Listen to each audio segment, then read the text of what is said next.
As Penn State prepares for their first college football playoff appearance, they received some good news this week. Star quarterback Drew Allar announced he's coming back for his senior season. Buy or sell that was the right decision for this young man's future? I'm going to give my answer and explanation coming up next.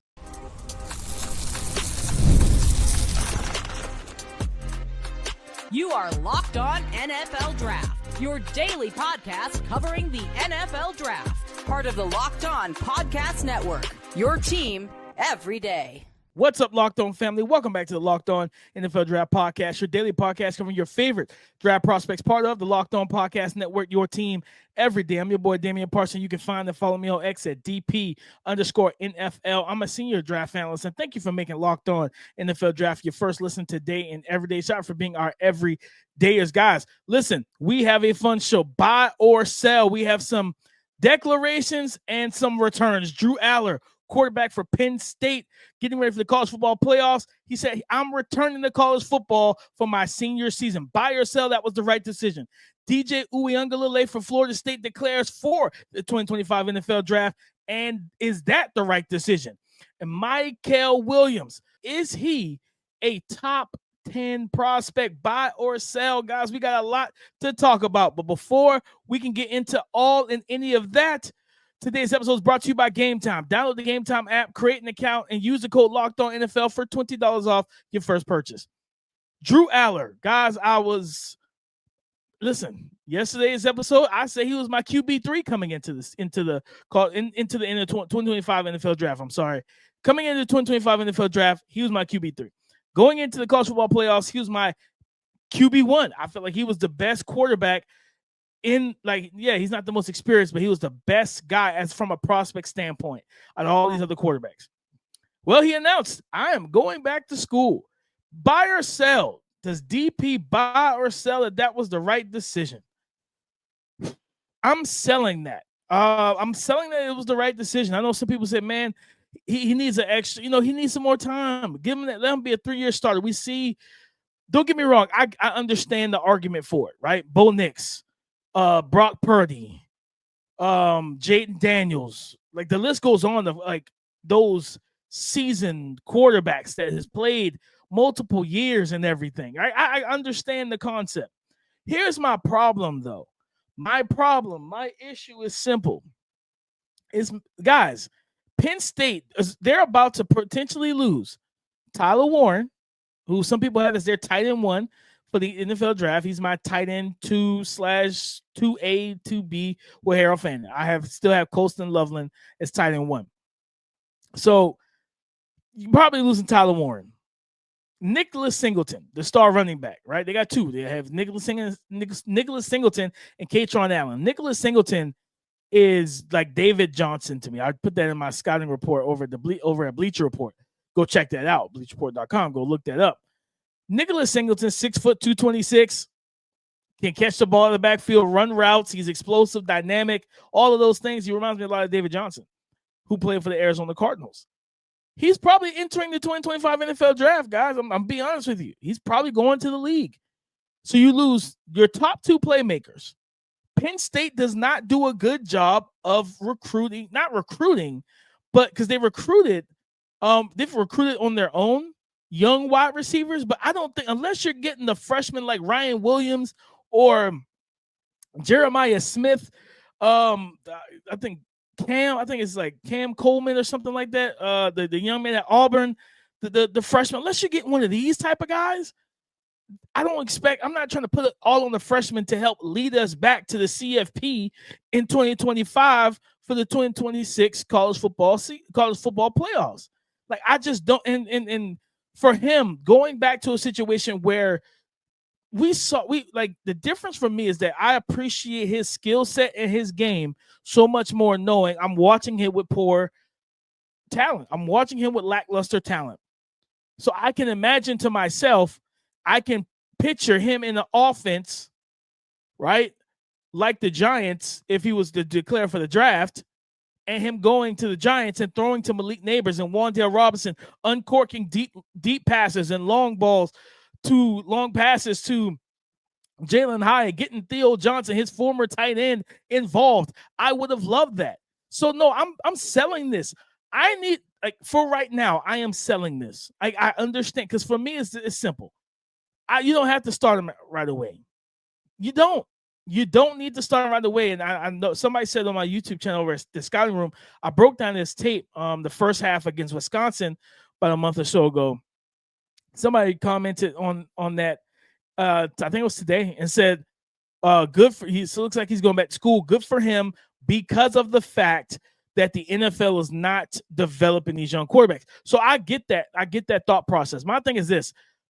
Listen, if you're a team, like if you're the Giants and he was to come out in the draft, I'm drafting him and I'm signing Sam Darnold. I'm giving him the J.J. McCarthy treatment without the injury. Prayers be to God that he doesn't have to worry about the injury. But that's the key for me, is that at the end of the day, going back to Penn State, James Franklin has not proven to be a winner at any way, shape, or form. If a team is good, he typically loses. And in the situation with Drew Allar, your weapons can hold you back as a draft prospect. And while, yes, we can do projection and give you give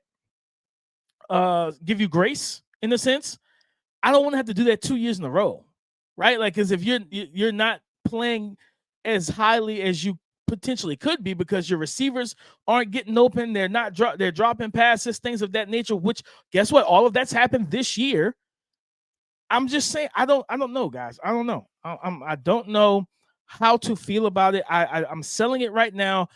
James Franklin, I know you can't recruit the portal right now, and I think that's a big thing that they need to change in college football. Kids shouldn't be able to just jump in the portal during college football and bowl season. It should be afterwards. After the season is officially over, now transfer portal opens, right? Like, point blank. And if you're on a team, I think after the playoffs, man, because then, like, all the coaches can then take a breather, give them a week or two to take a breather. Now we can hit the recruiting of the transfer portal. Because think about it, Nick Anderson transferring from Oklahoma, right? If you put him in Penn State should be going after him, offer that man a bag, because you have one of the best and most talented quarterbacks in the country. He just doesn't have anybody to throw the ball to outside of a running back and a tight end. So that's why, for me, I just feel like, how much better can Drew Allar get in college football if the weapons aren't good, if the situation is bad? Right? We're watching Carson Beck. Carson Beck was a first rounder last year, guys. Remember that? Remember Carson Beck in 2023? He would have been a mid to late first round pick. He would have went, more than likely, he would have been the sixth quarterback in the first round, if at worst top of the second. The way he played last year with Brock and Ladd, even though both of them were interchanging in terms of being hurt, yes. Come on, what are we talking about? I promise you guys, man. That's how I feel about this. And the fact of the matter is this. We're watching Carson Beck go from a first rounder to, at one point, he was a late day 2 pick before he turned it on, like the last 4 or 5 games of the season prior to the conference championship game for the SEC. So, and we're probably not going to see Carson Beck play another down in college football because of the injury. So, yes, the weapons and lack thereof hurt his draft stock. Could it hurt Drew Allar's? It could. That's why I'm selling this. I'd rather go to the league. And if you're going to return to college football for your senior season, I'm transferring. I'm going somewhere that I can flourish. I'm going somewhere I can thrive, and there's weapons for me to do so. So when it comes down to Drew Allar's return to college football, I'm not mad at it. His return to go back for a senior season to Penn State, until we see what that receiving room will look like, I am selling that decision. Next up, DJ Uiagalelei from Florida State got hurt. Could have used a medical red shirt to return, get NIL money, and try and get better for next year. But he said, I'm going to the 2025 NFL draft. He declared, buy or sell. We'll talk about that coming up next. Today's episode is brought to you by Gametime. Gametime is focused on togetherness this holiday season. That means when you bring people together at live events, the experience is that much better, and it's the perfect gift. Gametime has a new feature called Gametime Picks that makes getting tickets for live events even easier. Gametime Picks filters out the fluff to show you only incredible deals on great seats so you don't have to waste time searching through thousands of tickets. And what I love about Gametime as well is they show the seat views for all the seats in the venue. So before I purchase my tickets for me and my party, me and my family, I know what vantage point we will have. They have lowest price guarantees, event cancellation protection, job loss protection, and more. So take the guesswork out of buying tickets with Gametime. Download the Gametime app, create an account, and use the code LOCKEDONNFL for $20 off your first purchase. Terms apply. Again, create an account, use the redeem code LOCKEDONNFL for $20 off. Download Gametime today. What time is it? It's game time. Get ready to tackle the NFL action with FanDuel, America's #1 sportsbook. Because right now, new customers can bet $5 and get $150 in bonus bets if you win. The FanDuel Sportsbook app gives you everything you need to place live bets on the NFL all in one place. So when you get a hunch or an urge in the middle of the game, you can check out the latest stats, view live play-by-play, and so much more on the same page where you placed your bets. To get in on the action is simple. Just visit FanDuel.com to join today. You'll get started with $150 in bonus bets if you win your first $5 bet. Again, you'll get started with $150 back in bonus bets if you win your first $5 bet. And to get in on the action again, that's FanDuel.com to join today. Never waste a hunch and make every moment more with FanDuel, an official sportsbook partner of the NFL. DJU for those Florida State Seminoles announced on social media that he is declaring for the 2025 NFL draft. This is a young man who's been in college football for 5 seasons. This season alone, he had a QBR of 37.3, 6 interceptions, 4 passing touchdowns, 1,065 yards passing. And all of that is on 156 pass attempts. He completed less than 54% of his passes. He was sacked 12 times. This was a tough season for DJU. The past couple seasons, Oregon State, he completed less than 58% of his passes for 2,600 yards, over 2,600 yards, 21 touchdowns, 7 interceptions. The year before, second year starting at Clemson, completed less than 63% of his passes for over 2,500 yards, 22 passing touchdowns, 7 interceptions, right? Sacked 22 times in that season. This is a guy who's, we've like the best of him, like is that kind of dual threat ability was the 2022 season for Clemson, where he had 142 carries for 45 yards and 7 rushing touchdowns. So he had 29 total touchdowns in 2022. I am selling this. I would have went back for a medical red shirt. And here's why. I know some people say, well, DP, he was terrible this year. Do you know how bad the quarterback landscape is in college football? Do we know? It's a lot of bad quarterback play in college football, guys. I'm just being honest here. That's why NFL teams are struggling.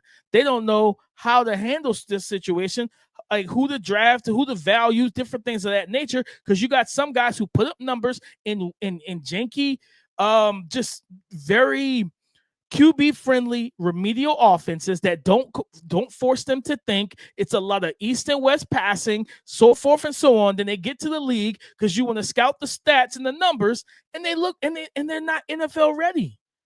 Tom Brady talked about it. The quarterbacks don't have to think as much now. Like they don't have to know the game as highly now because they dumbed it down in a sense. Those are his words. They dumbed it down.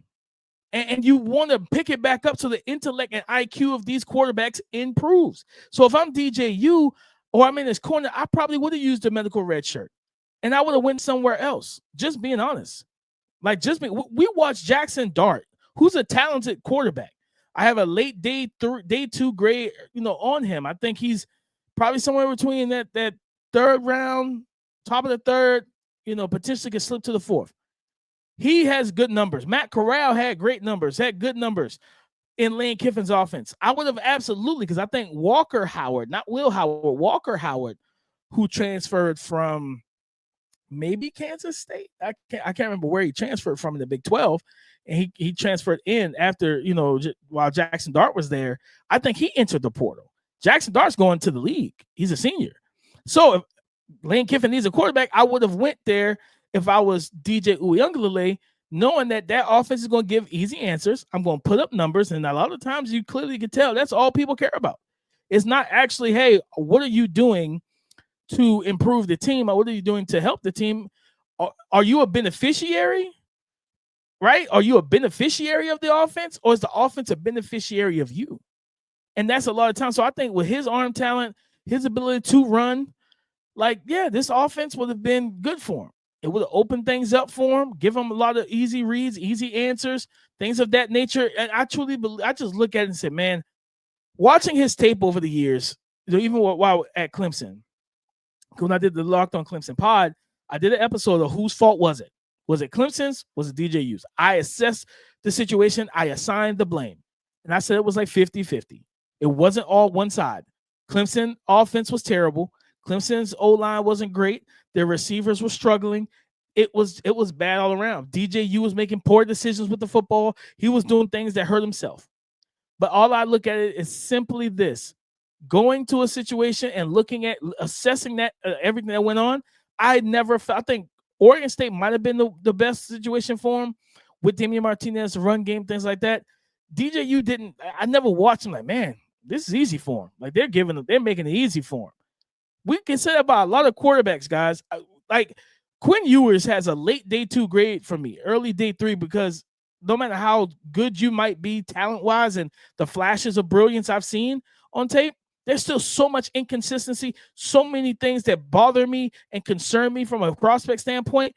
And you're at Texas with all these weapons. Florida State didn't have the weapons that Texas has. What could it have looked like for DJU in that offense? If Quinn Ewers is struggling at Texas, you put him at Florida State, we probably don't speak his name. So I just think of the situations are so pivotal, so important that, yes, if I'm DJU, I want to go to not Clemson, I want to go to Michigan.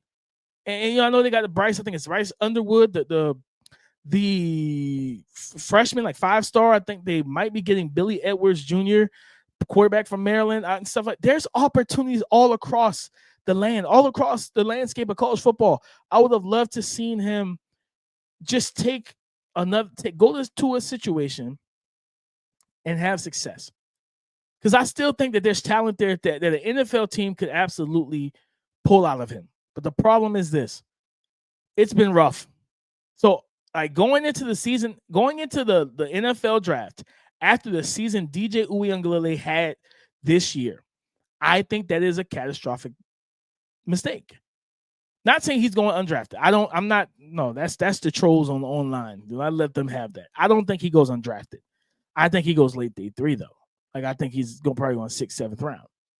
And somebody say, hey, well, you know what? He could be a toolsy developmental backup, like kind of how, Joe Milton was for the New England Patriots. They drafted Drake May top with the 3rd overall pick back in April and still drafted Joe Milton late day 3, right? So that's kind of how I look at it. You try and draft them, develop them, and make them a tradable asset from giving them all the reps in the preseason. Cool. I'm just saying, like, it's just tough, man. I don't like the thought process of going to the NFL after a tumultuous, poorly had season. It's just not it's not the ideal situation, because at the end of the day, the tape is the tape. And while I can compartmentalize, I can contextualize what I saw on tape and say, listen, there's still room for hope and optimism. My job's not on the line for the NFL. NFL coaching staff might not want to even take a swing, right? Because like, man, we've been striking out. I can't take this swing. But hey, if he's a late day 3 pick, maybe he goes to a good situation, right? Maybe he go to a Rams. Ooh, I like that though. Like, you talking about putting him in behind Matthew Stafford, late round pick, right? Maybe you take him top of the 4th. You address all your needs. You address more of your needs in free agency, and get the best player available, stuff like that. Attack those areas to improve your roster through the first 3 rounds of the NFL draft in April 2025 NFL draft, and then you select him day 3, whether it's 4th, 5th, or 6th round, 5th, 6th, 7th round, whatever. Like, if you can get him mid day 3. Maybe middle of the 5th round, you addressed everything you need. It's like, you know what? Let's take a swing on this guy. And then, because what do we see? Sam Darnold, Geno Smith, like we're watching these guys have career resurgences. All I'm saying is this: having a coach that knows how to cultivate his message to his audience, like a Sean McVay, like a Kevin O'Connell, right? Like, Dave Canales, all of that. We watched him with his resurgence of Baker Mayfield, how he's gotten better out of Bryce Young. The point of the matter is, if you could go into a situation like that, I think the Rams would be a great spot for DJU. You come in knowing that Matthew Stafford's the unquestioned starter. Who is your competition? Stetson Bennett. I mean, yeah, let's talk. Let's be honest here. I'm taking the DJU situation. Like, I'm going to develop him if I'm Sean McVay. I'm not trying to develop Stetson Bennett. So, yeah, I think if that's the case, I go with that. I roll with that. I'm happy with that. I let DJU develop behind Matthew Stafford. Stafford's an older quarterback. He does not want to play preseason. You don't have to. I'll let DJU get most of the snaps. Let him go ahead and showcase himself, and let's coach him up in real time with some of the starters, things of that nature, throwing the Puka and those guys, Tutu Atwell, all that type of stuff. Give him a talented receiving core, offensive line, run game, and let's just see what it looks like. But for right now, I'm selling it. I still would have went back. Get your NIL money, got my NIL money, and go for a better season in 2025 for the 2026 college football season. Again, using the medical red shirt. But guys, next up, we're closing this thing out. Mykel Williams, the big, long, physical, long-limbed physical athlete that is the edge rusher for Georgia. Is he a top 10 prospect in the 2025 NFL draft? Buy or sell? That and more coming up next. It's that time of the year. The college football playoff is back. And with the newly expanded 12-team format, it's guaranteed to be bigger and better than ever. Bringing you all the hard-hitting and high-flying excitement that you love. TNT Sports coverage of the college football playoff begins December 21st, starting with the College Football Playoff Kickoff Show, presented by AT&T at 11 a.m. Eastern, leading into our first matchup, the Southern Methodist University Mustangs battling the Penn State Nittany Lions at noon. Then Clemson.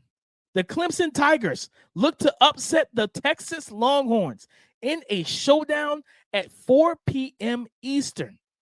Don't miss a moment of the action. Watch the college football playoff presented by Allstate live on TNT, True TV, TBS, and Max. Thank you for making Locked On NFL Draft your first listen today and everyday. Shout out for being our everydayers. Mykel Williams for the Georgia Bulldogs, 6'5", 265 pounds, long arms, big body, big frame, athletic profile is there. Everything is there. All the unteachables, all the things that only God could give you when you're created on this earth, Mykel Williams has. But the pass rush plan, the technique, the nuance, the details, those things aren't there. And when I look at him, some people still view him as a top 10 prospect. Buy or sell. Guys, I'm telling you right now, I'm not spending any money in this episode. I'm selling it. Like, I'm not spending anything. I'm trying to sell my shares and my stocks to somebody else so I can reap that money back. I'm selling this, man. And it's simply because of this. Like, I don't view him even as their best pass rusher. I believe that is Jalen Walker. And the numbers support that.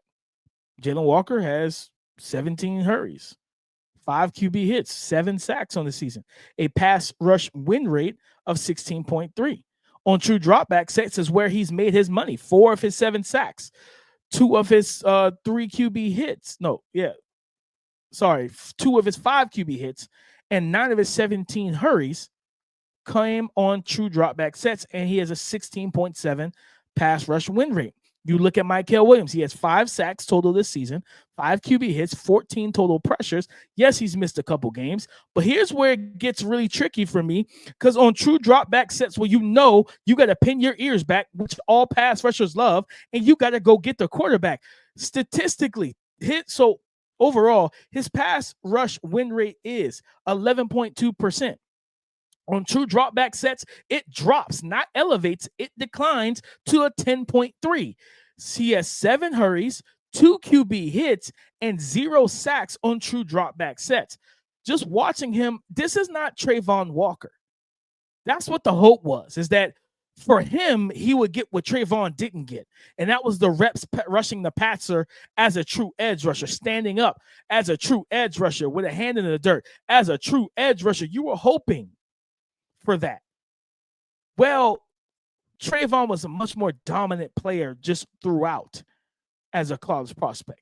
He played more of that 3 tech, even some 5, but he was physically dominant, overwhelming, more powerful, athletic, explosive, all those things. When you watch Georgia's defensive line, you couldn't help but look at Trayvon Walker because you're like, what is that? Who is that extraterrestrial, and why is he playing football? Like, that's what you're saying when you watch Trayvon. Michael has the build and the look of that. But I think that I'm not saying he needs to come back to college football, because I've always looked at Georgia and said there's only one guy that came out of that defensive line room that was absolutely advanced as a pass rusher. That was Jalen Carter. Nolan Smith, outstanding athlete, physical, but guess what? He wasn't polished. Right? Trayvon Walker, all the tools in the book, wasn't polished. Jordan Davis wasn't polished as a pass rusher. These guys are getting better because they're getting better coaching in the NFL. The emphasis on technique and detail is higher when you're going against wily veterans who have kids and a wife and a family to take care of. You can't just be bigger and faster and stronger than everybody. That's, for me, is why I don't have him. I'm selling that he's a top 10 prospect. Top 20, maybe. First round, for sure.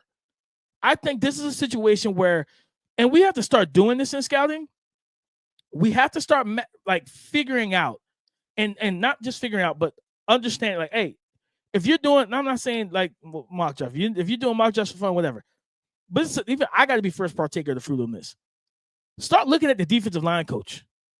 What success has he had with tools he guys that were unrefined, different things like that? Or is that defensive line group not just the star guy, right? Not just the TJ Watt, the Alex Highsmiths, not just the Myles Garrett's, right? But is that third and fourth and even second pass rusher? Are all those guys, are they good with their hands? Do they know how they want to attack the outside shade? Do they know how to want to set up the inside counter? Do they know how to give you different looks from different alignments and win one-on-one? If the answer is yes, then you can put a raw or prospect with that type of coach. But if the answer is no, then don't put him there, because he's not going to get the nurturing he needs to become and develop into what his physical body and tools says that he can become. So when I look at the situation, I say, yes, he is a first-round pick for sure. You're going to bet on the traits. You're going to buy in on the tools. And I'm buying in on the tools as well if he's a late first-round pick. Right now, again, this is going into the college football playoffs. He did have a good game against Texas for a second time. Now, Kevin Banks didn't play in that game. You played the backup, right? So I'm just saying, I'm just saying. I'm just saying, baby. Guys, come on now. Come on. Talk to me, family. I'm just saying, yeah, I don't, I think that, again, I'm buying it on the tools later in the draft and later in the first round. I'm not buying in on it top 10. Not when Nick Scourton's out there, Princely Umami is out there. Like, there's just better pass rushers, man. Like, there's guys that know how to do it and know what they're doing and know how to get to the quarterback. I need you to be true drop back sets. If you go get drafted by a team that puts up good points offensively, you're probably going to be in a lot of true drop back sets because the other team has to throw to stay in the game. Can you get back there? Or do we have to twist and stunt and pick your way back there on free runs? I don't want to have to do that.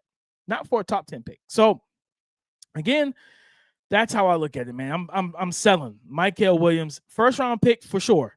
Top 10 pick, no. I'm not buying that right now. Again, change my mind this college football playoff run. You got a first round bye. You play whoever wins from Indiana and Notre Dame, and we have that preview on tomorrow's show, so tune into that. Like, we have that, right? Like, you got that, whoever wins that next game, If Indiana wins and Indiana's offensive line has struggled against Michigan and Ohio State, you dominate that matchup, Michael. I need to see dominance from him from here on out. Because if the offense struggles and you can't get teams off the field on third downs, I don't know what we're going to do with you as a prospect afterwards. So I'm still holding on that he's a first-round guy, but I am not buying that he is a top 10 prospect. But guys, that's the show. Buy or sell Michael Williams as a top 10 prospect. Sell DJ Uiagalelei declaring for the 2025 NFL Draft instead of using a potential medical red shirt to return to college football for a better season in 2025. I'm selling. And Drew Allar's return to not just college football, but more importantly, to Penn State and a lackluster roster potentially. I'm selling that too. Guys, thank you so much. Go subscribe and follow for free on YouTube, wherever you listen to podcasts, to get the latest episode as soon as it is available. Thank you for making Locked On NFL Draft your first listen today and every day. Shout for being our every day. On tomorrow's show, we are previewing Indiana versus Notre Dame. Riley Leonard, quarterback from Notre Dame. Curtis Rourke, quarterback from Indiana, are going to lead off the offensive prospects that you need to watch. So come and join the conversation again tomorrow on the Locked On Podcast Network. Your team every day.